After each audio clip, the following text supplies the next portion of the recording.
पिछले 10 साल में हरियाणा का जो नाश कराया ना सरकार ने, वो यही कराया कि पुलिस का डर छोड़ा ही नहीं लोगों के अंदर कि भाई पुलिस को तो सरकार मैनेज कर लेगी और हमने पैसे सरकार को देने हैं। तो बदमाश का डायरेक्ट रिलेशन हो गया सरकार के साथ। क्या माननीय मुख्यमंत्री जी का, नैब सिंह सैनी जी का फर्ज नहीं बनता? जब तो मुझे याद है हमारे यहाँ 2 विधायक बता के गए थे कि भी 2 विधायक आपके, 2 या तभी ना समझ रहे हल्का, या तो इनकी सेटिंग हो रही है या फिर उन्होंने सरकार को ठेंगा दिखा दिया कि थारे बस की कुछ नहीं है करना, या तो तुम चूड़ी पहन लो नहीं तो हम थारे पर आना तैयार बैठे हैं। पैसे भी मांगते हैं, जान से भी मारने की धमकी देते हैं, और फिर वे ही आदमी क्या कहते हैं, ये हरली दे के पेंडा छुटा लेते। और ये हालात तब है जब बहादुरगढ़ में भाजपा का एमएलए है, उसको टॉप दिखाने के लिए कहता है, टॉप खोस कर चाकू दिखा के उसको कहता है कि जान तो मार दूंगा पीछे आया तो, और वहां से भाग लेता है। जैसे एक मैच फिक्सिंग होया कर ना कि भाई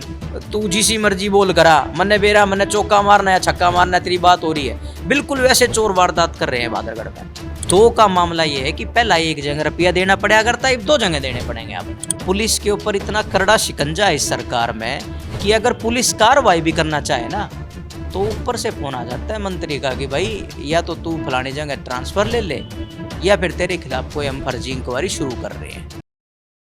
नमस्कार, डिजिटल हरियाणा पर आपका स्वागत है। मेरा नाम मोहित गोयत है। इस वक्त मेरे साथ भूपेंद्र राठी मौजूद हैं। नफे सिंह राठी की राजनीतिक विरासत को आगे बढ़ा रहे हैं। जब तक नफे सिंह राठी थे, बहादुरगढ़ महफूज अपने आप को महसूस करता था। अब भूपेंद्र इस वक्त हमारे साथ हैं, इनसे बातचीत करेंगे। अब बहादुरगढ़ के हालात क्या हैं? लगभग 2 वर्ष होने को है नफे सिंह राठी को, 25 फरवरी को जो है 2 वर्ष हो जाएंगे। तो 2 वर्ष में क्या क्या बहादुरगढ़ ने देखा है, वो बातचीत जो है वो भूपेंद्र से हम करेंगे। भूपेंद्र, हरियाणा का पहला पॉलिटिकल मर्डर आपके फादर का हुआ और अब वो हमारे बीच में नहीं है। लगभग 2 साल, उनको 25 फरवरी को हो जाएंगे। 2 साल के बीच बहादुरगढ़ ने क्या क्या देखा है? ऐसा क्या बताना चाहोगे दर्शकों को कि बहादुरगढ़ के अब हालात क्या हैं? आपके फादर साहब थे उस टाइम, हालात क्या थे, क्या कुछ बताओ। 2 साल में बहादुरगढ़ ने सिवाय बर्बादी के कुछ नहीं देखे। और ये एक राजनीतिक बयान नहीं है, धरातल पे जाओ आप। लगभग अगले महीने 2 साल हो जाएंगे राठी साहब के मर्डर को। मर्डर के बाद से अब तक 700-800 करोड़ रुपए तो उगाई होली बहादुरगढ़ शहर से। किसी भी फैक्ट्री वाले के पास ऐसा रेयर ही कोई किस्मत वाला है फैक्ट्री वाला जिसके पास किसी बदमाश का फ़ोन नहीं आया पैसे मांगने के लिए। पैसे भी मांगते हैं, जान से भी मारने की धमकी देते हैं। और अगर मान लो वो किसी पुलिस वाले से बात कर ले और अपने सिक्योरिटी अगर ले ले तो उसके परिवार के किसी सदस्य को उठा के और प्रताड़ित करते हैं। और फिर वे ही आदमी क्या कहते हैं, ये हरली दे के पेंडा छुटा लेने। मतलब कोई ऐसा होली सोली बचा ही नहीं है।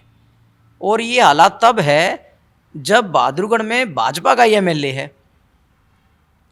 एक बार भी भाजपा के विधायक का बहादुरगढ़ में इतने कांड हो लिए लगभग उस 2 साल के दरमियान में, एक बार भी ये बयान नहीं आया कि मेरी बहादुरगढ़ में ऐसी वारदातें हो रही हैं।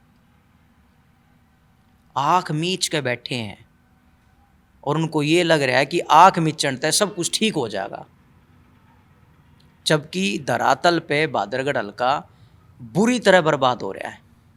अच्छा, कल रात को भी एक लूट की घटना को अंजाम दिया गया है, एक सुनार की उसमें लूट हुई है।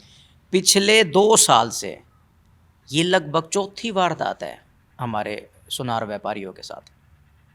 सबसे पहले वार्ड नंबर 15 में हमारे एक व्यापारी के साथ, उसको तो बकायदा चाकू मारा गया है, यहाँ लूट खसूट करी गई। उसके बाद हमारे रोहतक रोड पे बिल्कुल थाने के सामने 100 मीटर में रामनिवास जी की दुकान है।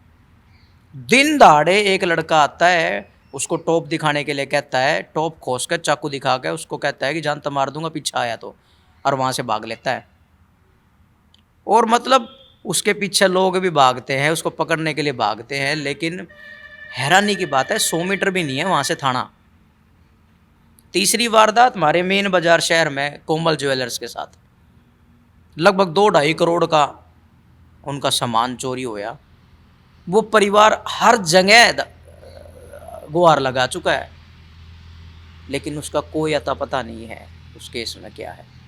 अब चौथी वारदात ये होगी, बकायदा चोर दुकानों के बराबर लगते घरों के बाहर कुंडी लगा के ताकि कोई बाहर ना निकल जा, और तसल्ली से आप उस कैमरे में देखोगे तो तसल्ली से ये दिखता है कि भाई उनने कोई डर नहीं है प्रशासन का। जैसे एक मैच फिक्सिंग होया करे ना कि भाई तू जिसी मर्जी बोल करा, मन्ने बेरा मन्ने चौका मारना या छक्का मारना तेरी बात हो रही है, बिल्कुल वैसे चोर वारदात कर रहे हैं बहादुरगढ़ में।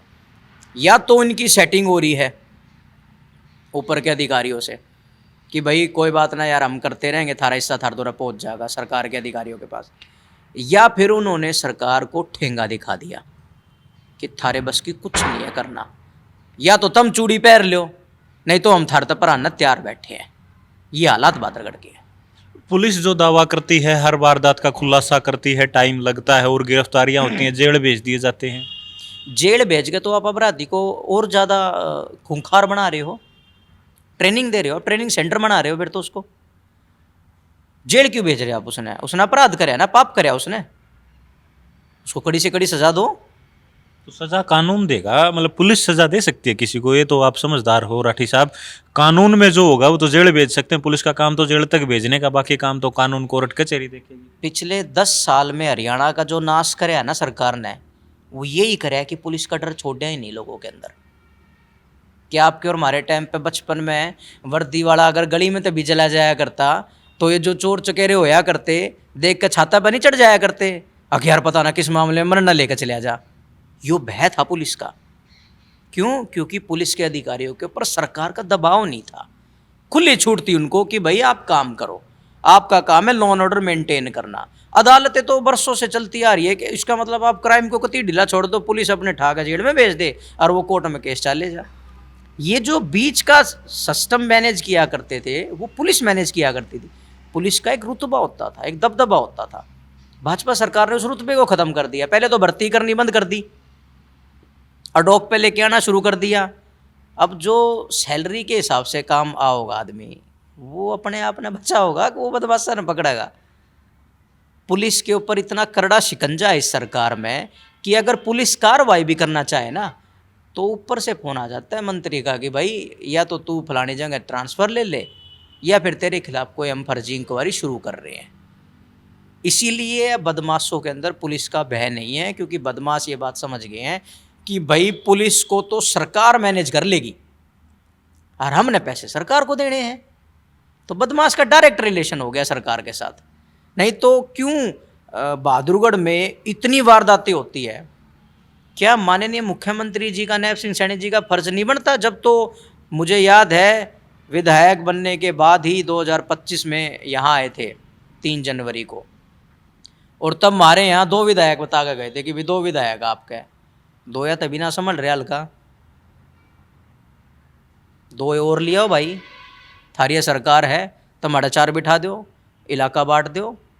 लेकिन 2 का मामला ये है कि पहला 1 जगह रुपया देना पड़ा करता है, 2 जगह देने पड़ेंगे आपने। इसीलिए बहादुरगढ़ के हालात बद से बदतर हो रहे हैं। तो ये भूपेंद्र राठी हैं, एक एक बात इन्होंने खोल के बताई है बहादुरगढ़ के हालात क्या हैं। बहादुरगढ़ एक औद्योगिक नगरी है और दिल्ली से अगर हरियाणा में प्रवेश करना है तो पहला कदम आपका बहादुरगढ़ में पड़ेगा, उसके बाद आप हरियाणा के दर्शन करोगे। और ये बहादुरगढ़ के हालात भूपेंद्र ने बताए हैं, आपने सुने हैं। आप इसके बारे में क्या सोचते हैं वो हमें कमेंट बॉक्स में जरूर लिखें। शुक्रिया।